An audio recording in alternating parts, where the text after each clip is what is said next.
धार्मिक पथ की कहानी सुनने वाले सभी श्रोतागणों को जय श्री राधे, जय श्री कृष्णा। कार्तिक मास महात्म्य 15 अध्याय की कथा। तदंतर विष्णु भगवान की माया से मोहित होकर जलंधर ने राहु को अपना दूत बनाकर महादेव जी के पास भेजा।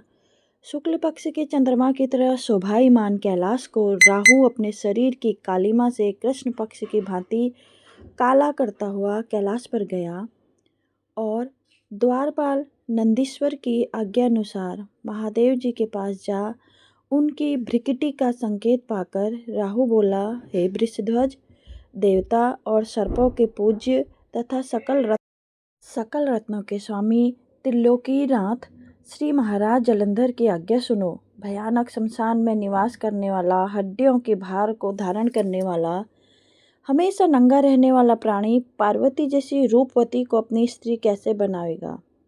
मैं सब रत्नों का स्वामी हूँ। पार्वती भी स्त्रियों में एक रत्न है, अतः यह मेरी स्त्री होने योग्य है। यह तुम्हारे हैं जैसे भिक्षुक के योग्य नहीं हो सकती।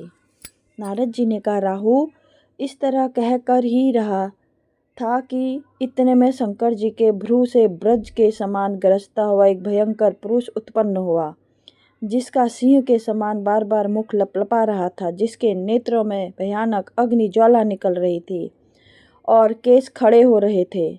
अत्यंत दुर्बल शरीर था वह, दूसरे नृसिंह के समान प्रतीत हो रहा था। अपने को खा जाने के लिए उस पुरुष को अपनी ओर आता देख राहु बड़े बेग से भागा, परंतु उसने बाहर राहु को पकड़ ही लिया।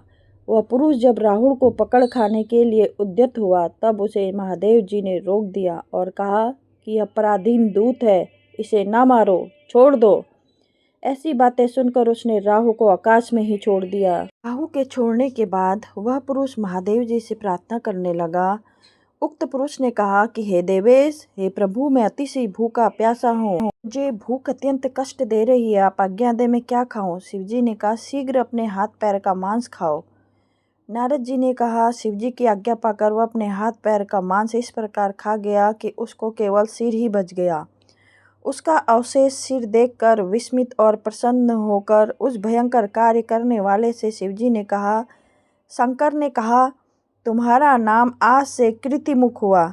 मेरे द्वार पर सर्वदा रहो। जो भक्त प्रथम तेरी पूजा करेंगे वे मेरे प्रिय नहीं होंगे। नारद जी ने कहा, उसी दिन से महादेव जी के द्वार पर कृतिमुख रहने लगा।